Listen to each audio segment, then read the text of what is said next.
जी ये आपका। डिंपल बेबी किससे बात कर रही? राहुल तू डिंपल के साथ यहाँ? तेरी हिम्मत कैसे हुई डिंपल को हाथ लगाने की? मुझे बाहर घुमाने के, खाने पिलाने के तो पैसे हैं नहीं तुम्हारे पास। तुम बाइक खरीदोगी। Don't touch me. अच्छा तो ये है तुम्हारा नल्ला एक्स बॉयफ्रेंड? Seriously baby?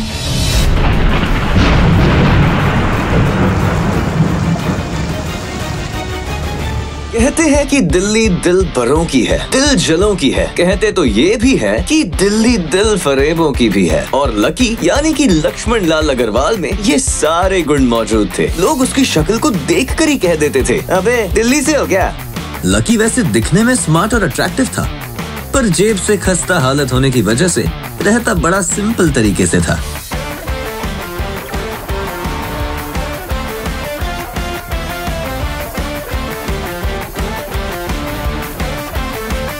कभी कभी जब वो किसी लड़के को मोटरसाइकिल पर किसी लड़की के साथ देखता तो कहता कि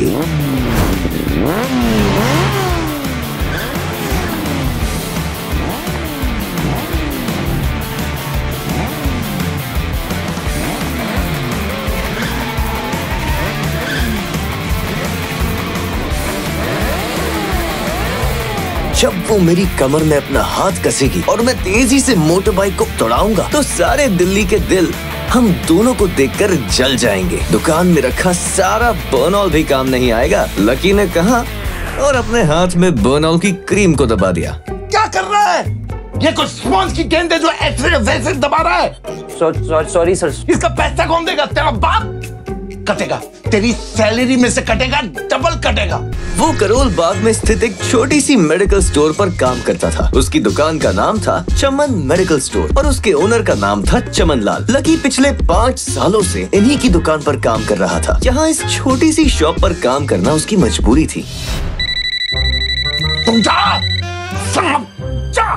फोन की घंटी बजते ही लकी को वहाँ से निकलने का मौका मिल गया और वो भागते हुए फोन उठाने के लिए चला गया। हेलो जी, करोल बाग के बेस्ट मेडिकल चमन मेडिकल से बोल रहा हूँ। बताइए क्या काम था? ये लकी की पेटेंट लाइन थी। मैं ब्लूमिंग नाइट होटल कमरे 303 से बोल रहा हूँ। एक छोटा सा ऑर्डर है, जल्दी से नोट करो और फटाफट होटल पे डिलीवर करवा दो। जैसे ही लकी ने वो आवाज सुनी, पता नहीं क्यों, लेकिन उसे वो आवाज जानी पहचानी सी लगी। ठीक है सर, आप बताइए क्या ऑर्डर है? हाँ लिख, 2 पैकेट और एक टिश्यू का पैकेट। हेलो भाई, लिखा कि नहीं? हाँ सर, मैंने लिख लिया। हाँ तो फोन में से ला कर देगा क्या? अगर लिख लिया तो निकलना लेके। बाहर तो बारिश हो रही है। बेटे तेरे मालिक चमन लाल को पता है ना कि तू मल्होत्रा जी के बेटे के ऑर्डर को मना कर रहा है। मुझे पता है बाहर बारिश हो रही है, इसलिए सामान अच्छे से थैली में पैक करके लेके आना, समझा? और जल्दी लेकर आना। चल निकल। बहाने बना रहा है? सावन के झूले झूलना बंद कर और चुपचाप जाके ऑर्डर दे। क्या सर, मैं कुछ बहाना नहीं बना रहा। देखिए बाहर कितनी तेज बारिश हो रही है, थोड़ी सी बारिश थम जाए तो चला जाऊंगा। अब पता नहीं, कोई मल्होत्रा जी का बेटा बहुत जल्दी में था। साइकिल से तो मैं वैसे भी जल्दी नहीं पहुंच पाऊंगा। क्या बोला? मल्होत्रा जी का बेटा मेरे सबसे पुराने कस्टमर हैं, दुकान बंद करवाएगा मेरी। पर सर, कोई परवर नहीं, मेरी मोटरसाइकिल लेके जा। अरे सर जी, 200 रुपए की ऑर्डर में मुश्किल से 40 रुपए बचेंगे, उससे ज्यादा तो पेट्रोल ही लग जाएगा। और अगर गलती से बाइक बंद हो गई तो उसका खर्चा अलग। तो तेरा क्या जाना है इसमें? तुझे कह रहा हूं ना, तू जा। कभी पुराने कस्टमर को गुस्सा नहीं दिलवाते। ये पकड़, जा। लकी ने चाबी ली। दरअसल लकी इतने साल काम करने के बाद भी अपने लिए एक मोटर बाइक भी नहीं खरीद पाया था।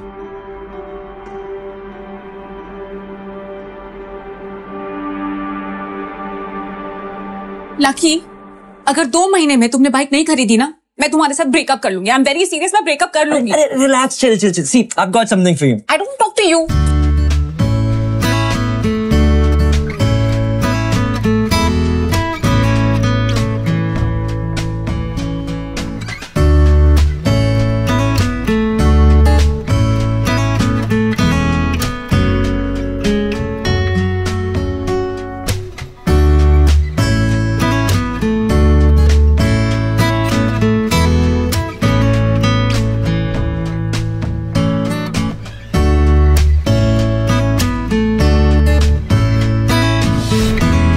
जल्दी से वो ये डिलीवरी देकर सीधे डिंपल के पास ही जाने वाला था। उसने होटल ब्लूमिंग नाइट्स के बाहर मोटर बाइक पार्क कर दी और सीधे होटल के अंदर चला गया। हेलो सर, मैं चमन मेडिकल से आया हूँ। रूम नंबर 303 का ऑर्डर है। इधर से जाओ, रेनकोट उतार कर जाना। जी सर।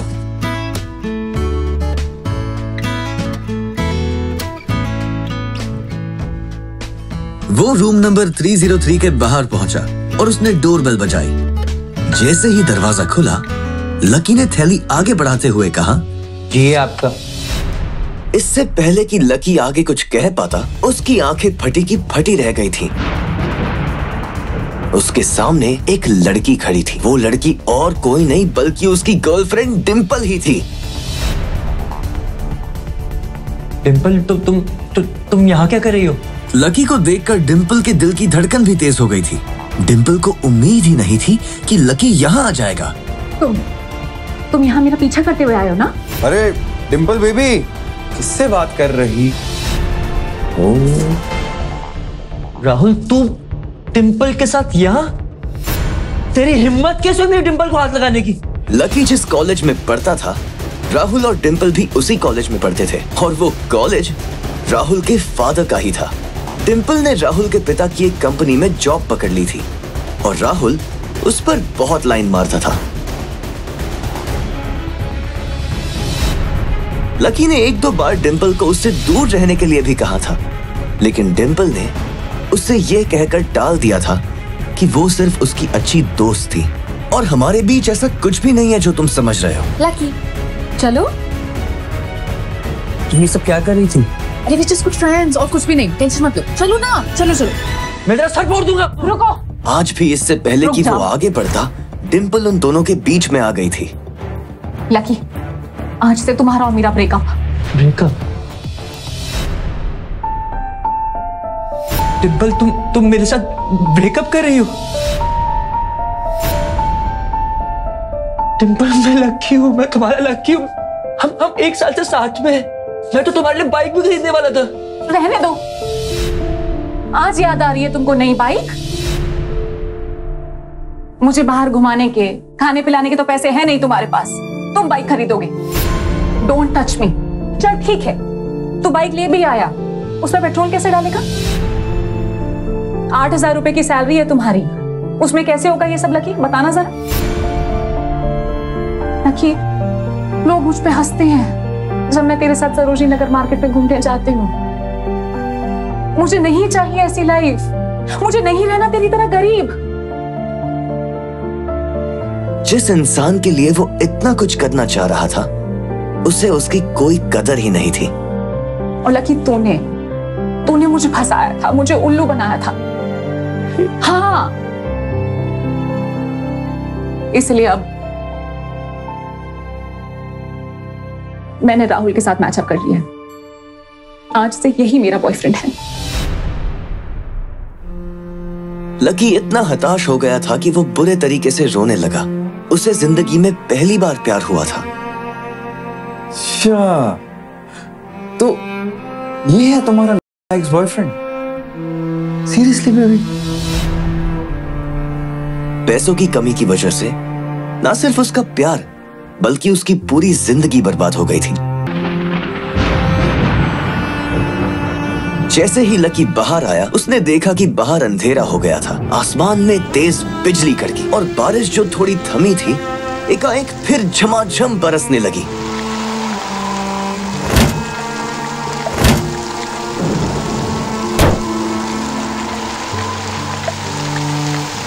अगर इतना ही लकी बनाना था तो मेरा नाम लकी क्यों रखा भगवान? लकी ऊपर ही देख रहा था और उसके आंसू बारिश के पानी के साथ मिल गए थे।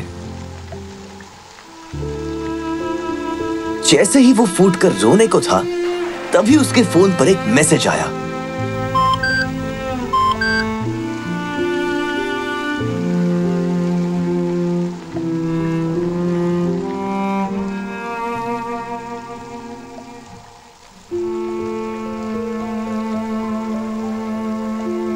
ये क्या मजाक है यार?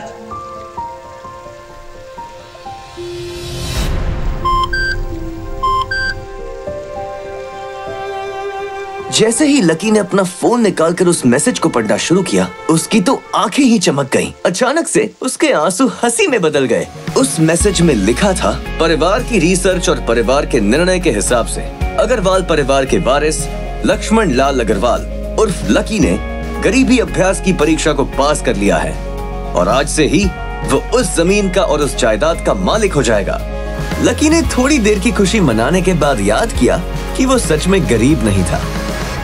असल में उसके परिवार ने उसे एक परीक्षा में डाल दिया था जिसका नाम था गरीबी अभ्यास परीक्षा। बेटा लकी, तुम हमारे खानदान के वारिस तो हो, पर उसके किसी भी हिस्से पे तुम्हें हक तभी मिलेगा जब तुम एक परीक्षा को पास कर लोगे। मैं कुछ समझा नहीं दादाजी। जब तुम परीक्षा पास कर लोगे तभी तुम्हें तुम्हारा हक मिलेगा। मुझे करना क्या होगा? ये तुम्हें वक्त आने पे बता दिया जाएगा। अभी के लिए तुम बस इतना समझ लो कि you will have to pack your bags and leave this house। इस परीक्षा के तहत लकी को अग्रवाल खानदान में उसके नाम की जमीन और जायदाद पर तब तक हक नहीं मिलने वाला था जब तक कि वो इस परीक्षा को पास नहीं कर लेता। उसे 8 साल हो गए थे, इसलिए उसे ऐसा एहसास हो रहा था कि वो कभी परीक्षा को पास नहीं कर पाएगा और हमेशा हमेशा के लिए गरीब ही रह जाएगा।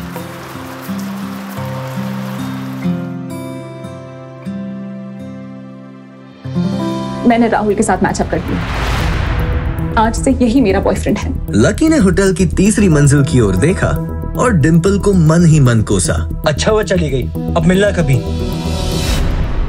अगले दिन जब लकी की आंख खुली तो वो सीधा उठा और तैयार होकर शहर के सबसे बड़े बैंक न्यू सिटी बैंक पहुंचा। भाई अब इसमें से कौन सी गाड़ी लेगा? ये वाली? नहीं, वो वाली। न्यू सिटी बैंक न सिर्फ शहर का सबसे बड़ा बैंक था बल्कि वो सबसे अमीर बैंक भी था। वहां पर शहर के सबसे अमीर लोगों के ही पैसे जमा किए जाते थे। कहाँ दवाओं की बदबू और कहाँ ये खुशबू। वाह।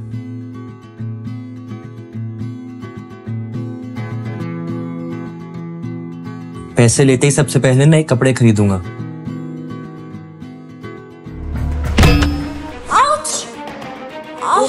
जल्दबाजी के चक्कर में वो एक सुंदर सी लड़की से जा टकराया। आई एम सो सॉरी, मैंने आपको देखा नहीं, प्लीज आप मुझे माफ कर दो।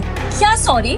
हाँ, और क्यों नहीं देखा तुमने? तुम्हें इतनी बड़ी लड़की दिखाई नहीं देती है? मैं ट्रांसपेरेंट हूँ क्या? बैंक की मैनेजर यास्मिन दोनों की ओर बढ़ती चली आ रही थी। And how is your sorry going to help me at all? Yasmin ने उस लड़की से पूछा, ma'am, I am sorry ma'am, are you okay? No, I just hurt my head. I am sorry. और फिर घिन भरी नजरों से लकी की ओर देखने लगी।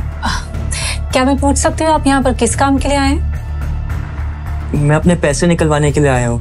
What? पैसे? Do you have card? New city bank का कार्ड हासिल करना एक बहुत ही मुश्किल काम था। कार्ड? अगर किसी को भी उस बैंक का कार्ड लेना था तो सबसे पहले उस आदमी को अपने खाते में 5 लाख रुपए पहले से जमा करवा कर रखने पड़ते थे। नहीं है कार्ड? कार्ड तो नहीं है। Very good. जैसे ही उस लड़की ने लकी का जवाब सुना तो वो खिलखिलाकर हंस पड़ी। यास्मिन को तो सिर्फ लग रहा था कि वो पागल है, लेकिन वो लड़की तो अपने मन में मान ही चुकी थी कि ये लड़का सच में कोई पागल है। यास्मिन देखो, अगर ऐसे लोग तुम्हारे बैंक में आकर कस्टमर्स को परेशान करने लग जाए तो उससे तुम्हारी बैंक को काफी नुकसान हो जाएगा और उसकी इमेज भी काफी खराब हो जाएगी। So I hope as a manager तुम्हें पता है कि तुम्हें इन सब चीजों का ध्यान देना चाहिए एंड नेक्स्ट टाइम मेरे साथ ऐसा कुछ नहीं होना चाहिए। Yeah ma'am, sure I will. This is not acceptable Yas. I am very disappointed. Just be careful next time, okay? Yes ma'am, let's do that. Please take care of yourself ma'am and thanks for coming. आज तो वो बाल बाल बच गई थी। इस लड़के का कुछ ना कुछ तो करना ही पड़ेगा। अब ये कहाँ चला गया? मगर जैसे ही वो बैंक में दाखिल हुई उसने देखा कि लकी वहां था ही नहीं। कहाँ गया? गया? थैंक गॉड वो यहां से चला गया। जैसे ही उसने आज के दिन की पहली फाइल उठाई थी उसे किसी की एक झलक दिखी और ये कोई नहीं बल्कि लकी ही था। उसने देखा कि लकी बैंक के वीआईपी लाउंज के बाहर खड़ा था। उस कमरे के अंदर शहर के सबसे रईस लोगों का उठना बैठना था।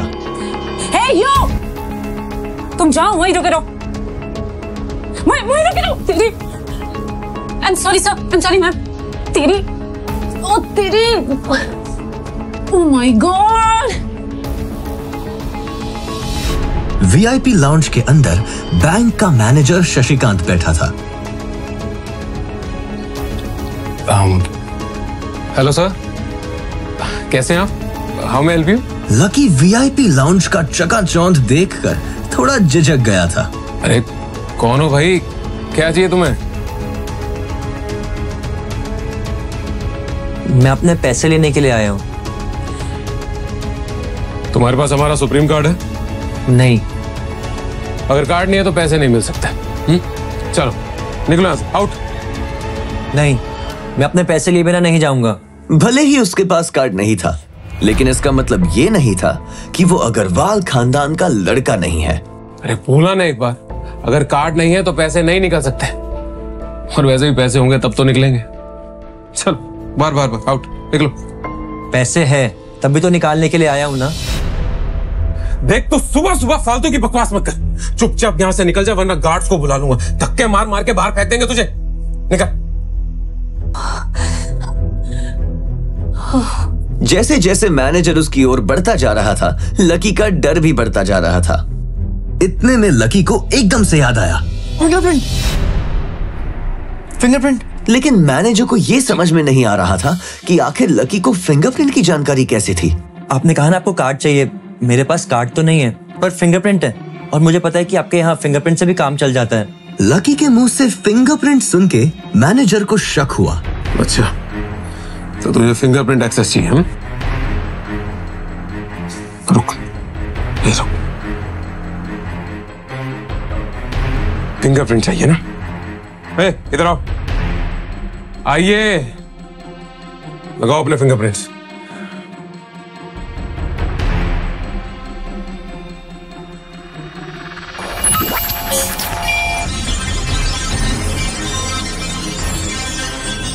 दो सेकंड के बाद मशीन में से एक आवाज आने लगी।